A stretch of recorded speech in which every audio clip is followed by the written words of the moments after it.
My name is Tyler, and this is going to be my first YouTube movie review.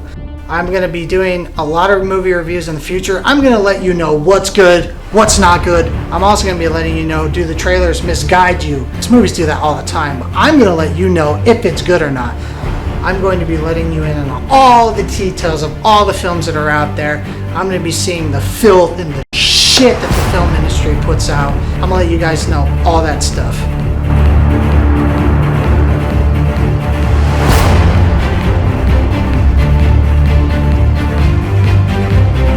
Reviewing my favorite movie of all time, Terminator 2 Judgment Day, and I'm going to tell you why it is my favorite film of all time.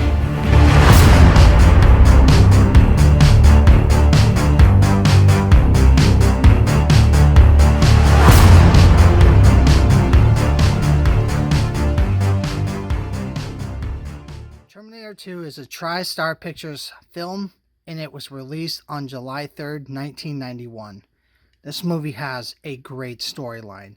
Arnold Schwarzenegger plays the Cyberdyne Systems Model 101, also known as the T-800, which was programmed by the future John Connor to act as his protector in this time. The other Terminator, the T-1000, played by Robert Patrick, is an advanced prototype which was sent back by Skynet to kill John while he's still a child, because the original T-800 failed its mission in Terminator 1 to kill Sarah Connor. The T-1000 is made of liquid metal, but the correct term is this. Yes, a mimetic polyalloy. What the hell does that mean? Liquid metal. The one thing I think that's great about Terminator 2 is the villain. I'll admit it, it was my favorite part of this film. He carried this movie. He had a sinister look to him. I really liked how creepy his face was. They used very little dialogue with him. I liked the short lines he used. And I thought he just had an intimidating presence. Because when he was around, you were like scared. Because he was made of the liquid metal. You couldn't really like shoot him with guns. All it really did was slow him down. So I thought that was really impressive. I liked that change up. Because at least with Arnold being a T-800, you could destroy his arm, blow his arm off. He'd be disabled. And he wouldn't be able to come at you full force. With the T-1000, that was a different story. So seeing a T-800 fight a T-1000, it's kind of an unfair fight, and I really like that about Terminator 2. The one thing you really got to appreciate about Terminator 2 is the man-made props.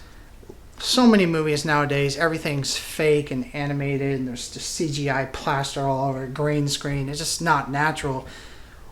With Terminator 2, you can see like the actual prop, like when Arnold rips his arm off. And he's got the mechanical arm. You know, they use like real props for those, and I like all the work, all the effort that was put into that, because it takes so much time, so much money, and it really shows the filmmakers care about the material.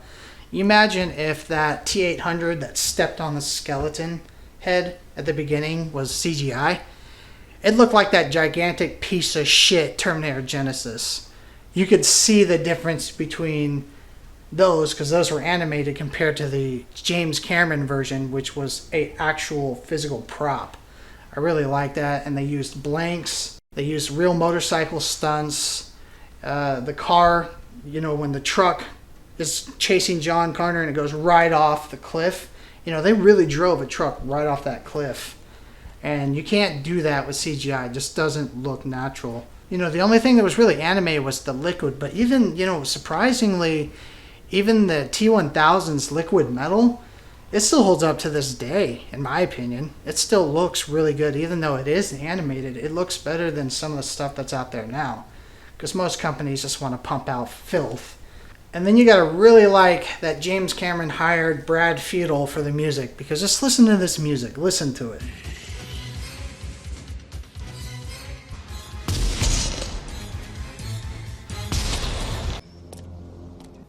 Big guy on a bike. Has that got something to do with this? No. I wouldn't worry about him.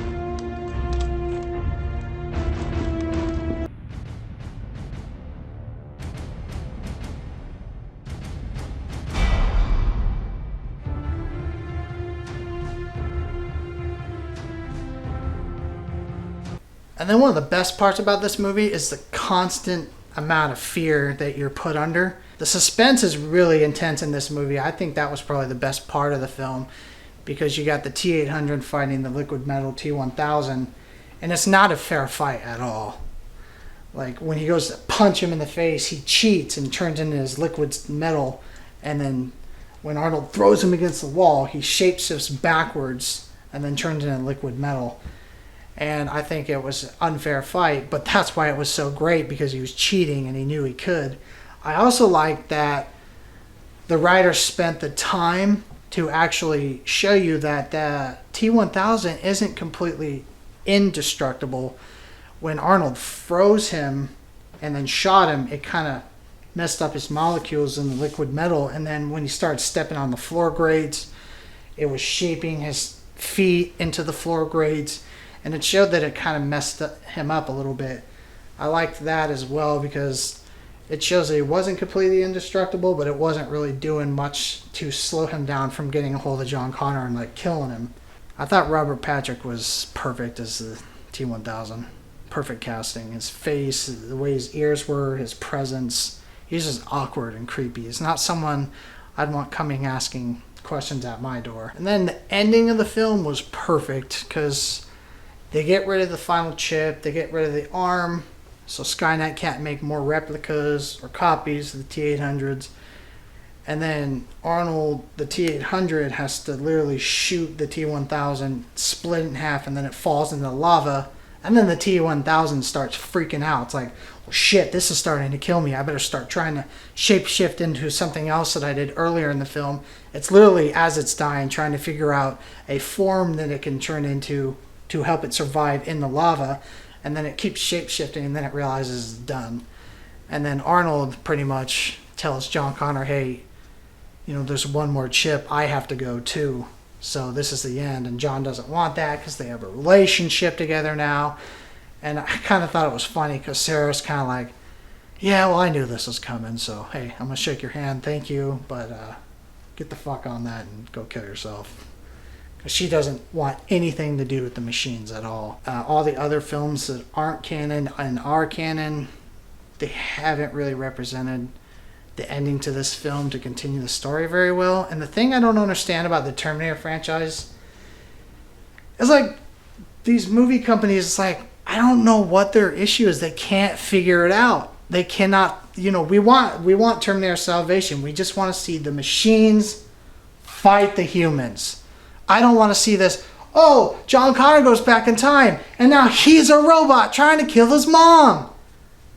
What the fuck? Can we just do the robots fighting the humans? The future war you've been talking about every movie? I want to see what we saw in the first 4 minutes of Terminator 2 for 2 hours straight.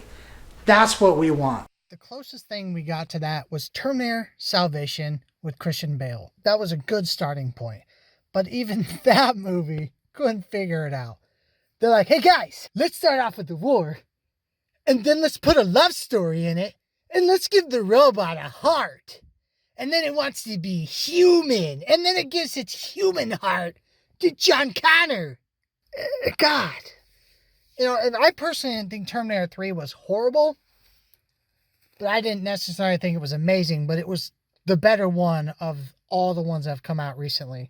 And then you have Terminator Genesis. That's the biggest pile of shit of the entire series. It's like the writers sat in the room and they're like, hey everyone, no one's ever seen a Terminator movie before, so let's take all the classic lines and let's jam them down everyone's throat and remind them and go, wink, wink. Come with me if you want to live. Now, soldier! That's a classic line from the original movie. Get it? Yeah, we get it. And let's also make John Connor a Terminator trying to kill his mom. We're trying to reboot the series. And then you have your most recent adaptation, Terminator Dark Fate. That movie's literally just following political trends. Let's bring feminism into it. And let's take Arnold's character and let's turn him into a total little bitch. So you're trying to tell me and convince me, as a Terminator fan, Arnold went from this scary, badass machine that I am terrified of to wanting to start a family in the woods and be a fucking carpenter. Talks about carpets and drapes in the film. I will say, Terminator 3 does the talk to the hand moment, but that actually did not bother me as much as the roar that the T-800 made in Terminator Salvation. I swear to God, listen to this. Yeah, you heard that right. It fucking roared. If I was in the editing room, I would smack the sound designer in the back of the head for putting that in there. And it's easy to see that the studios don't care anymore by them animating the T-800s. Just look at the difference between T2 and Terminator Genisys. Look at this. You can see how awful it looks when you compare real props to CGI. It looks awful, and you can, it's obvious. This franchise that I love so much really has died. It's fizzled out. The studios that have the power to make these films, they don't care about making good movies anymore. They just want to pump out political shit to make people happy, hoping that makes them money. And that's a problem, because they're just milking it and making it worse.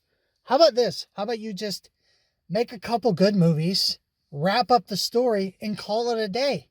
And then you'll have a great trilogy under your belt. And it seems like the only movies that were taken care of were the first two. The rest were just really bad. I love the first one. I love the second one. I thought the third one was okay. I thought Salvation, the first 30 minutes was good, but then that movie took a dive. Genisys is an abomination to the world. And then Terminator Dark Fate just speaks for itself. One of the only positive things I have to say about Terminator Dark Fate is it was great to see Linda Hamilton return as Sarah Connor. I personally think Sarah Connor is a badass. When the T-1000 stabbed her in the arm with his finger and started twisting it in her shoulder blade, asking her where her son was, and she still wouldn't tell him where he was, that's pretty sick. And let's be honest. You're allowed to have man tears in this movie. Don't try and act badass and tough and overly manly like, oh, I don't cry, that's for girls. This movie legit had a sad ending. And I think it's one of those rare movies where man tears are accepted.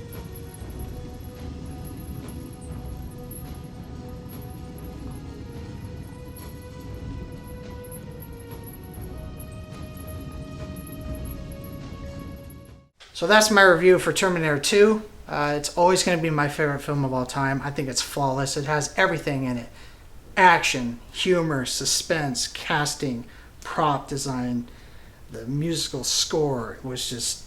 Brad Fiedel did a great job. James Cameron's directing, it's insane.